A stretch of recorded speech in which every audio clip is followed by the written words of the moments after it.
Is it possible for a brand to survive these days without making any video at all? If you ask me, I would say no. But my friend Melinda Livsey, a brand strategist that I admire, thinks she can get away with it. Melinda Livsey is a very interesting person to talk about this because her popularity at the very beginning of her career came from a YouTube channel. She was on the Future YouTube channel with Chris Do, and that got her a lot of traffic and recognition. So it's interesting for me to hear from her that she doesn't want to make video and she thinks she can get away with it. This podcast is brought to you by Riverside, the best podcasting tool in the market. But more on that later. She's here, so I hope you enjoy the conversation. All right, so the first question I have for you is, some people argue that video content is like essential for business, and that if you're not doing video, especially right now with like the rise of short form and all of that, you are falling behind as a brand. What are your thoughts? Oh, I have a lot of thoughts that come up with this because on one hand, I do see how it was essential because to get brought up earlier that I actually did get my start as far as building my brand, building my business to where it was actually growing. When I say that I fell into the world or to the online world through YouTube. So I did my content did originate there. And so I do see a need for it, although personally I fight against it because I don't want to create it myself. I don't know if it's essential. And maybe I say that because I don't necessarily want to create it.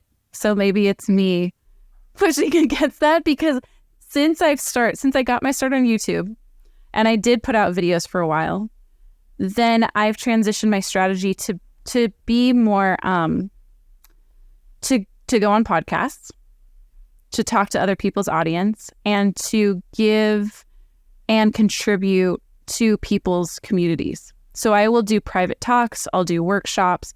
Technically that's video-ish because I'm talking to a group of people. They see me live on, it's a video platform, but that's where I've been putting my time and effort in addition to writing. And so I'm leaning into the things I like to do. And so maybe that's why I push back against the video. Quick note here for my brands and content creators. This episode was only possible thanks to Riverside. This is the tool that I use to record these conversations remotely.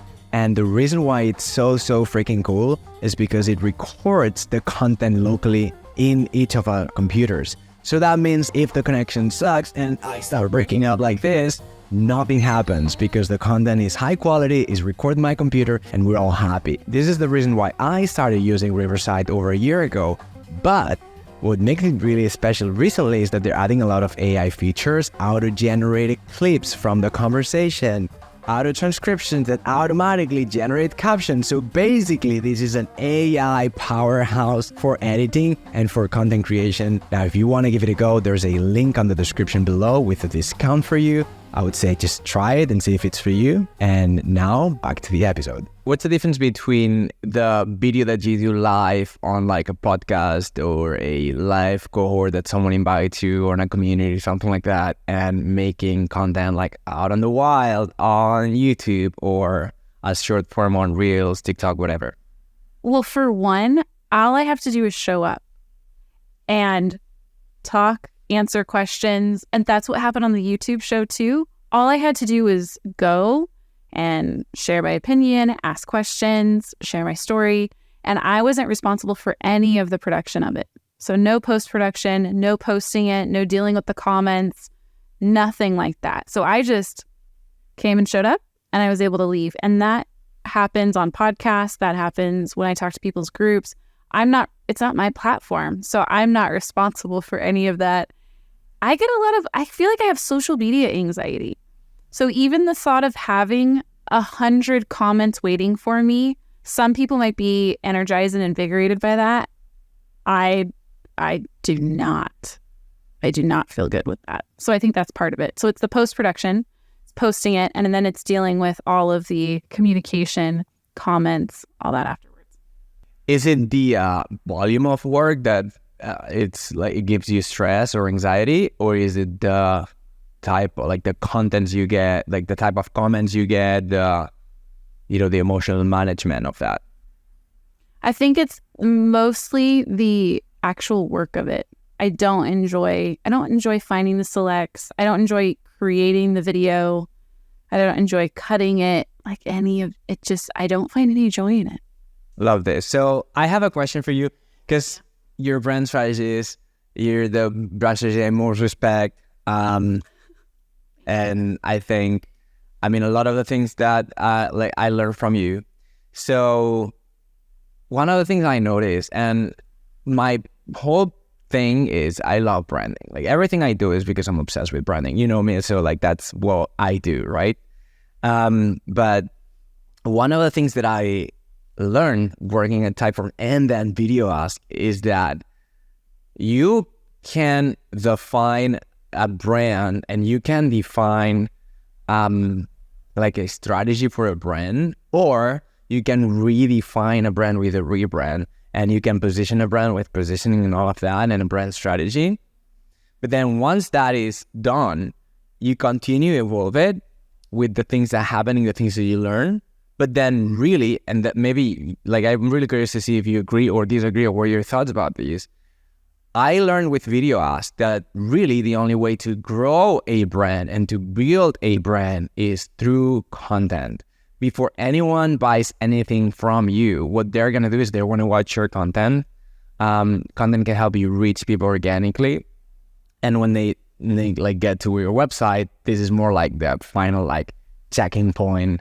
Like, it's more like a validation type thing, or like more like going to the details to see if I'm going to work with you or not, or if I'm going to buy your products or not, right? So from a brand strategy perspective, when you help like brands build their brand and their strategy, is there a way that's not to do with content to build a brand? When you say a brand, are you talking about any type of brand? Yeah, a consumer brand, or even like B2B service type brand. Like, do you think there's a brand, like when you're building a strategy for a brand, how can they build their brand without content? Is there other ways to do that? Well, there is, because if we just take a step back away from content, because content is one way of building a brand. If we were to just take a step back and look at the relationship between a business and their customers, there potentially could be other ways to, because the idea is we want to become top of mind. We want the business, the brand, to be the only option that comes to someone's mind when they need or want to go for something of that, whatever it is, product, service, whatever it is. We want to lodge that thought in their brain that the only option is to go to that one brand. So content is one thing, but then if we only were to do content, we're excluding those who aren't looking at content. Potentially. But I would say there's other ways. There's like community involvement. There's networking. There is collaborations that could be done between businesses or service providers, if that's what the business is. So I think content, I just wouldn't ever want to pigeonhole us to think that content is the only way, because then we would be overlooking a lot of other really good ways of getting the brand known and scaling to the point where it's the obvious choice. And I'm trying to think of an example, because someone did tell me an example of what a brand did. And it was mostly to spark the word of mouth at the beginning, because you want to get those people who are super fans that are literally going to tell all of their friends about you, because that's going to start the avalanche of word of mouth and you becoming top of mind. And it might have been a wine brand that they went to the people that they were giving it out like crazy, like for free, to have people try it. And it might have been Justin Wines. I'd have to look it up. And I have to look at the story. But what I got from it was that they were doing unconventional, almost like guerrilla marketing, and giving it away for free, to the point where that wine became the only one that came to people's minds for this specific need. So there's different ways to go about this that I think we overlook when we only think content is the only way. That's a really good point. One of the other things as you're talking about this that comes to mind to me is like product-led growth. And like I was immediately thinking about Clubhouse, right? So they didn't do any, not that I know, any content whatsoever. I mean, the whole thing was a platform, but yeah, the whole thing is a cloud. But it didn't. But it was the way they grew it was not through like people talking about Clubhouse on other platforms, but actually building that very like exclusive community, like that like scarcity mindset of like it's only for iPhone, only invite only, every the cool people are there, blah blah blah. And so like this kind of like Soho House model, and they like grew it like really fast, right? So I see what you're saying. I get this idea of like the word of mouth and the virality, or like product led. If you're gonna give away your product for free, and then you lead with product, and if the product is that good, that people can help but to talk about it. Like that's what you're saying, right? Yeah, I would say that's one way. I also don't want to just be stuck with it's content or product led, because then okay. That also shuts us. Well, just because I always want to stay open to potential ideas that we have never thought about, because I think what happens with the whole content game is we tell everyone create content, then everyone starts creating content and it becomes noise, and then nothing starts to rise to the top. Nothing really catches on, where our attention is being grabbed at every corner of our lives. And so if we only say that content is the only way, we might be overlooking ideas that no one has ever tried before. So that's why I want to keep an open mind. And I always get weary when someone says it has to be this way, because I always challenge that. I'm like, really, are we sure this is the only way to do things? Because when everyone does the same thing, everything becomes really flat and noisy and boring. And then I don't want to hang out on social media. I like that, because that's one of the reasons why I always like talking to you, because like you're constantly like challenging like everything that's like a convention. And so that makes like, it helps me open my mind about like other different things, because I'm like, so like there's this thing and that's the thing that I'm doing, and like pretty like laser focused on like, but it's good to always be open to like different alternatives. Let's talk a little bit about like your own experience with content. Like, so have you ever tried, or has anything worked for you to grow your business? Because you have a coaching business. Tell us a little bit about your business, and then how have you been growing that business? Yeah, so my business is one where I teach brand strategy to, usually it's creative, so those that come from the design, illustration, video world, anything that they're creators. We also have other people that come in, but the majority of our people are creators that want to get either add strategy to their services or switch to strategy, brand strategy specifically. And then I still do client work also. So I have those two legs of my business. And what has helped me the most is getting on other people's platforms, talking to their communities, getting known in their communities. I mean, that's where my whole entire business really took off, is that I showed up on the YouTube show that already had a developing audience and growing audience on the future. So from there, it's been the same thing. I would go on podcasts. They already have an audience. I would go in, like I said, doing workshops. They already have audiences there, or they have a group there. I would do Instagram lives. I know we did one too.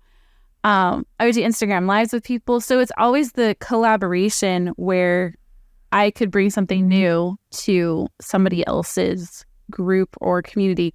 So that was one way.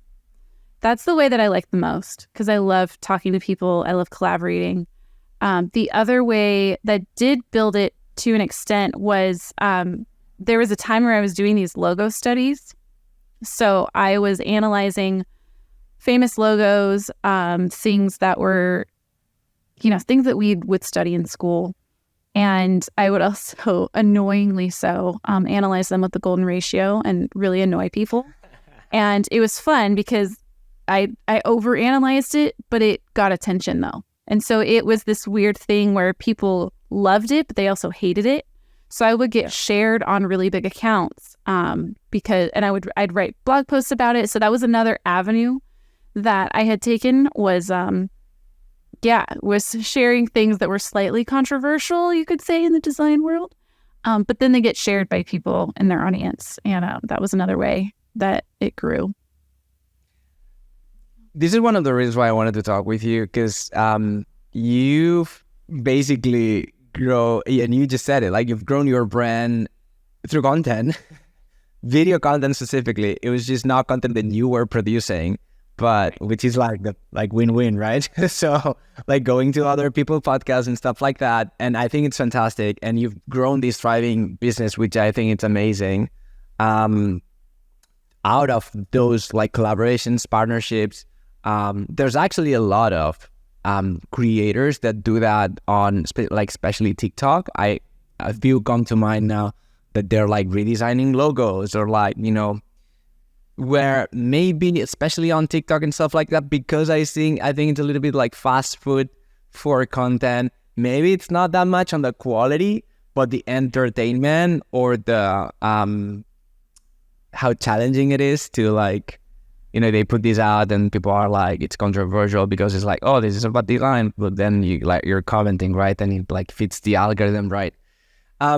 But then also you've been recently saying like, I don't want to make video. Like this is not what brings me joy. I don't want to spend time in my week doing this because I just don't enjoy it. Right. So what are you doing now? like what's that? You're like, if you're not doing video, what are you doing? Lately I've been writing, and that has been giving me a lot of joy, and working through, because a lot of the people that end up taking my program, working with me, we have very similar views and struggles like imposter syndrome and perfectionism and not feeling like we're enough. We're always told that we need to do things the right way, but then everyone is selling us the right way. And then we realize, oh, it's just their right way. And we never developed our own way that actually does work for us and does bring us joy.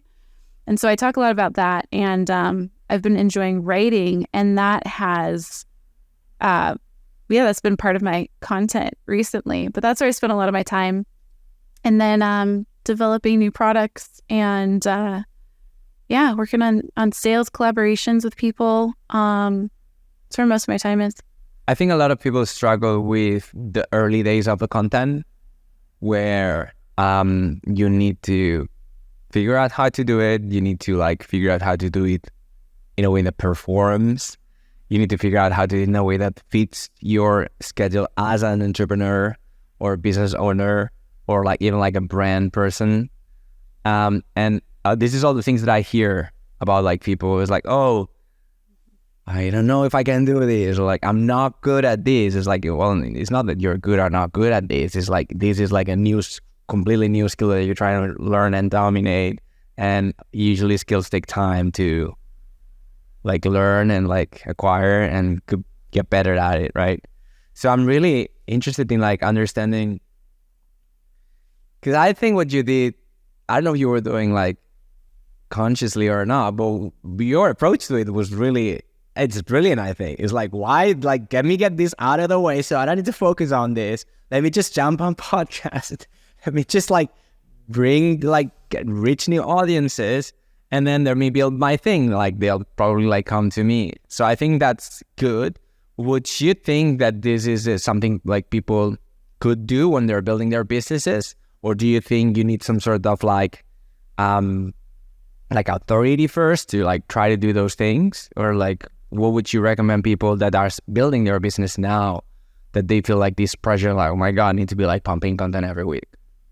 Let me tell you a story that I think is going to illustrate my point, which is, I'll tell you my point first. I'll give you a story to back it up.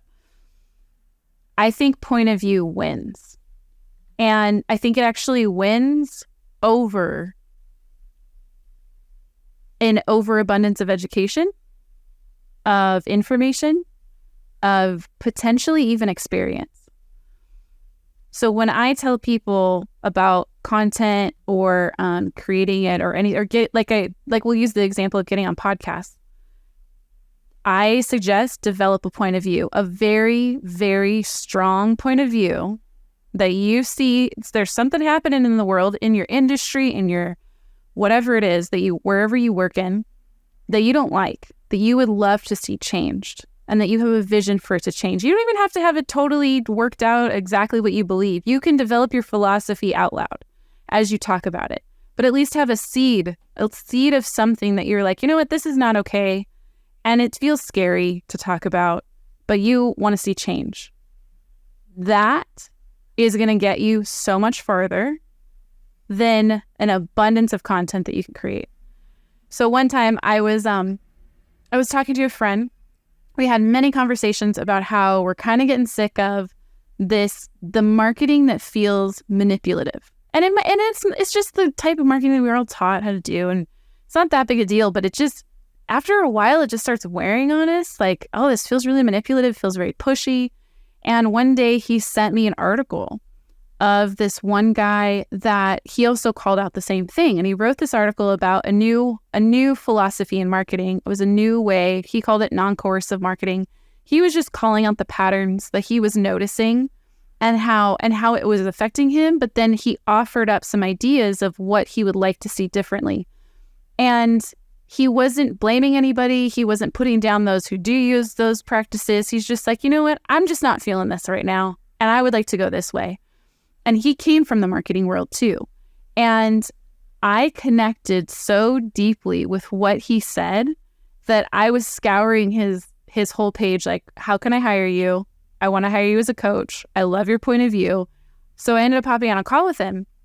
And I said, you know, it's interesting to me that you built trust with me in one article, and you could have put out 200 posts on Instagram, and without that strong point of view, this connection would not have been made. So it was not the the value was not in volume.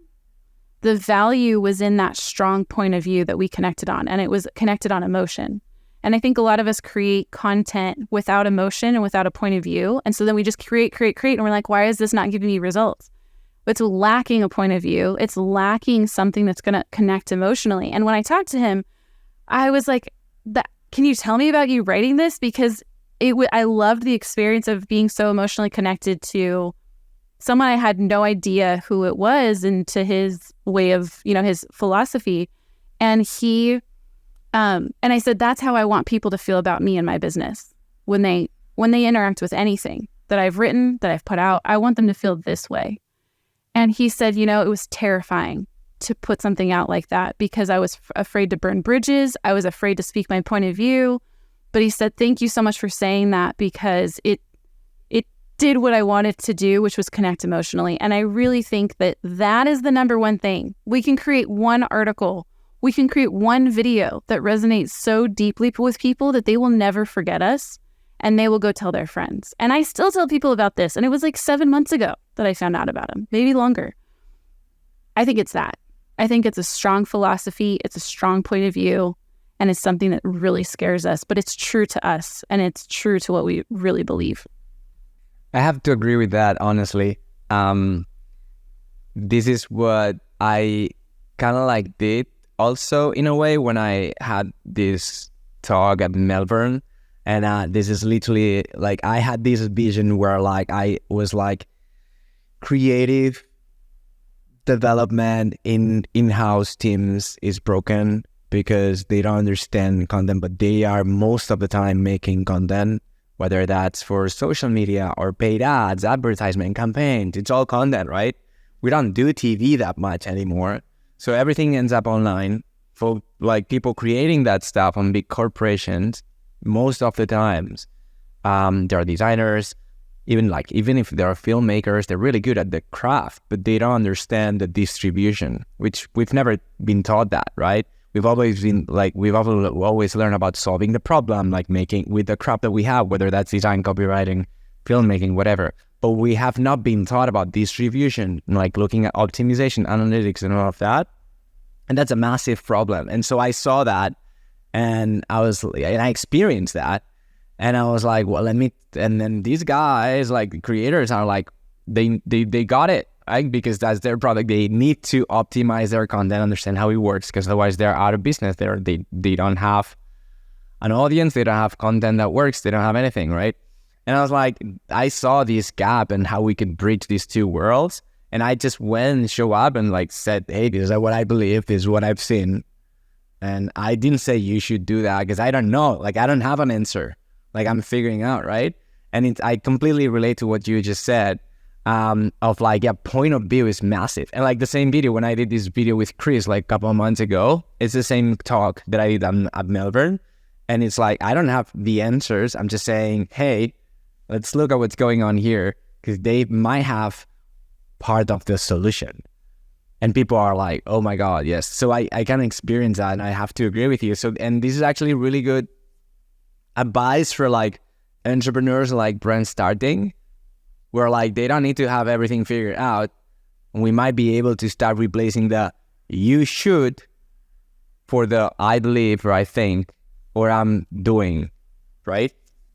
Yeah, I love that. I love that you said that not having the answers too, because you know what that does is it brings the customer, the viewer, the audience member as a partner with you in that belief. They can go, hey, you know what? I've experienced that problem too. I believe the same thing too. I want to join you. It's almost like starting a movement, is that I want to join you in changing this. And we just have to be brave enough to raise these questions and to call other people and invite them with us to go find it out. We don't have to have the answers. I think that's when we start claiming we have the answers, we're like content's the only way. We're missing out on potentially so many other answers too that could lead to a very rich solution or multiple solutions to the problem. And so I distrust when someone goes like, this is the only way. It's like, well, maybe what's really the problem? What's the question that I want to solve? And who do I want to go on this adventure with? Because those are the people I think that they're really going to be connected to it because they're going to have an ownership over it. They're going to have an ownership over the solution because they're going to be like a part of something bigger than themselves. That's great. Is this why you're starting a podcast? So I can put out more content. So it's like you show up and talk and be like, this is my point of view. Go join me in my movement. Exactly. That's hard. I like it. So you're focusing on writing more? I am. I'm going to tell you something. A lot of people came to me over the last year for one article that I made about how I organized teams at Typeform. And I did it kind of like to have some content to show, like, I didn't want to make a video about it, but I still wanted some people to understand how I think about team organization. So I made this article, just posted on my website, Medium, I think, or maybe LinkedIn. Didn't get much traction. But funny enough, is one of the pieces of content that directly from my own channels, obviously like the video I did with Chris, brought a lot of people. But from my own stuff, that specific article brought a lot of people. Do you think people consume written content in a different way, obviously at a different scale, I would say? But do you think it's a more in-depth type of relationship that they build with the content if it's written versus video, specifically short form? I want to say yes, only because, I'm thinking of your article in particular, less about my stuff, just because my stuff I still do post on things like Instagram. But when you're on a searchable platform, so let's say somewhere where it's a blog, it does show up in a search of some sort, like a Google search. There's a different mindset of someone who is consuming. It's they could be wanting to take a break for the day. They might want to numb out. They might just be going through all of the content and not in a state of action. They're maybe in a state of inaction, most likely, if they're consuming something on an addictive platform like, we'll say, Instagram and sometimes LinkedIn. But when you write an article, typically you're answering a question that they're going to find that answer on something like Google. actively seeking out an answer or to find more perspectives on it. So you have, I would think, a higher likelihood of a conversion or of someone that would actually be interested to work with you through something like that. It's if we use the business terms like further down the funnel, like they're more ready to purchase or hire you for something if they're seeking out that specific answer. And it sounds like that article did solve something, like it answered a question that people were looking for. Whereas social media, it's like, yeah, you're there and it's good. You're staying top of mind, you're showing up. So then when someone needs you, you're going to be the one that comes to mind. But as far as the article's concerned, you're catching people who are more at that time of ready to hire you. So this is actually very interesting. So it sounds like it's a combination of like, because obviously I would, and like someone, if you're watching this and like, you can call me out, please do. But I would say, because I'm more biased to video, because that's my medium, like that's what I do. I would tend to think that video content is more likely to like, one, go viral, to get more views. Like for brand awareness, I will always default to video, especially in the time we're living right now where you can have literally no followers or subscribers in some of these platforms and get a video to go viral and get like 10,000 views. Like, how are you going to do that with no SEO, writing an article, and no LinkedIn followers or connect work? You see where I'm going with this? Yeah. But so you're saying that if it's content that's being searched for, there is more of an intent. Yes. And that intent can translate to conversion easily than versus, oh, I like this, I might want to see more of this in the future. Yes. It's almost like the social media is a collection of reminders to people that you exist. And I'm not talking about viral content, because I think that's, I want to take that out of that, because it's not like everyone's going to go viral. We could debate that, because it looks like you might have an opinion about that. But usually when we're creating a lot of content, it's a reminder that, hey, we exist. Look alive. Like we got to keep looking like we're alive. We got to show up. We got to, a lot of people educate. And it's just reminders, like pinging you every day. Oh yeah, they exist. They exist. They exist. They're this. They serve you in this way. They meet this need. Whereas the article, it's like, oh, I am hungry. I am looking for a meal. Thank you. You just gave it to me. All right.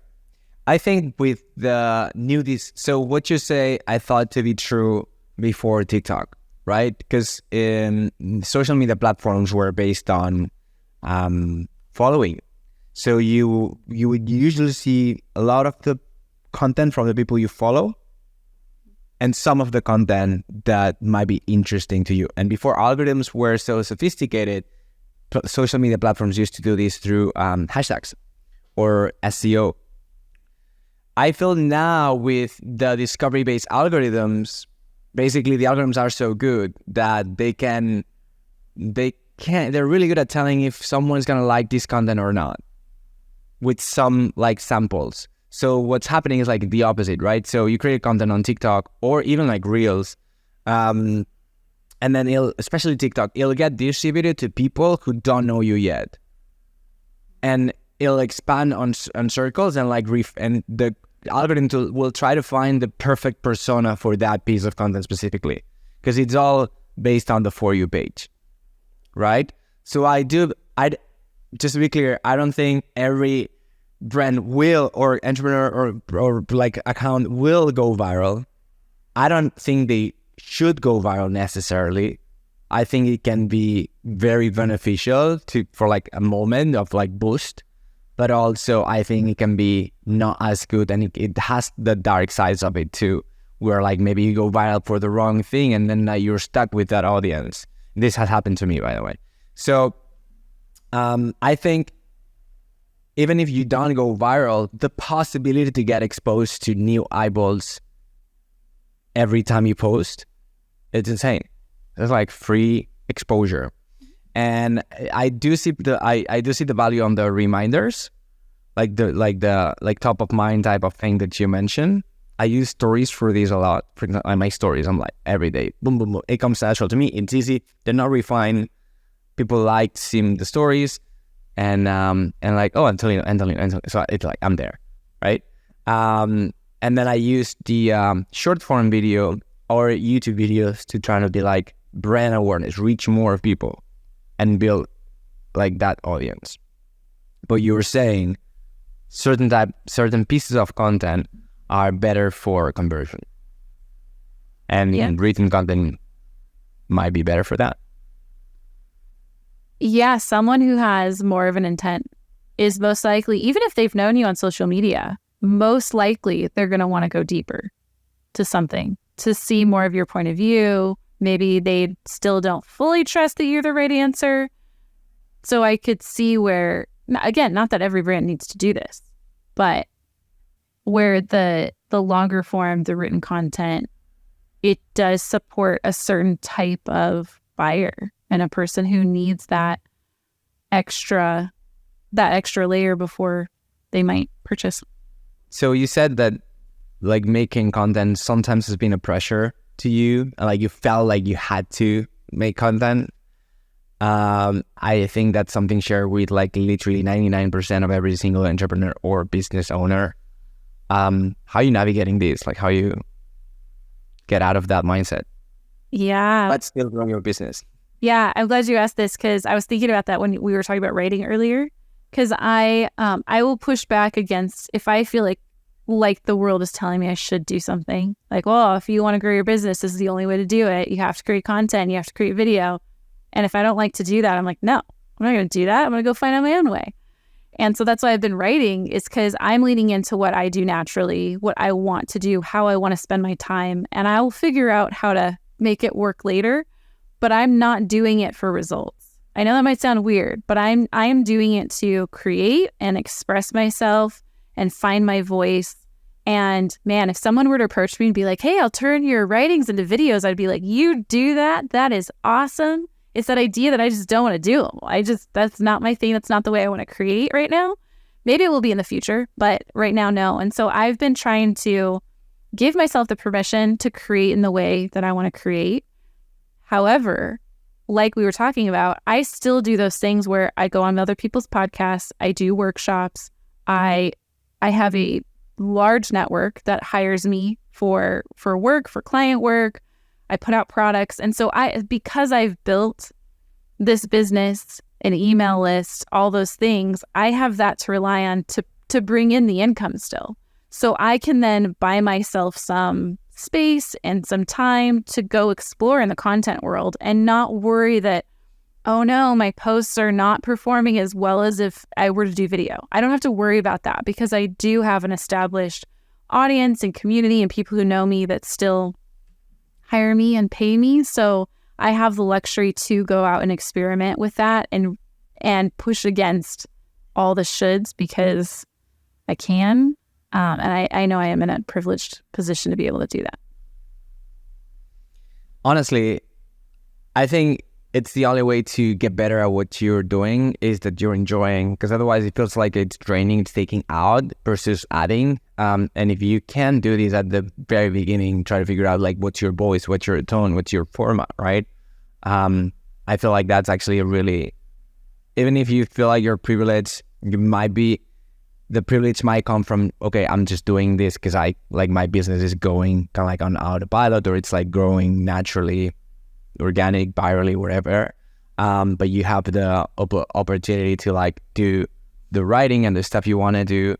That might be the privilege. So you don't need to focus on like gazillion things at the same time. But I honestly think that's a really good like a relationship with content or whatever in general in life, where like, if you don't want to do something, you can find your own way to like achieve, the results that you want to do in a way that works for your life. Because if it doesn't work for you as a person, there's so much time that you're gonna be able to hold that before you're like unhappy or unsatisfied or frustrated or burn out.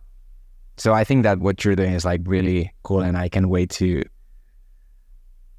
have someone turn that into video so I can watch it. So you can finally see what I'm putting out of the world because all you take it as video. Yeah. So if anyone listening or watching this wants to take my work and turn it into a video, by all means. There you go. Is there anything else you want to share?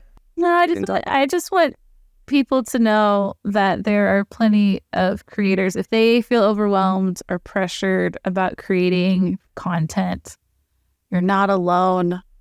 You're not alone. There's many of us. All right, so I've got something to add here.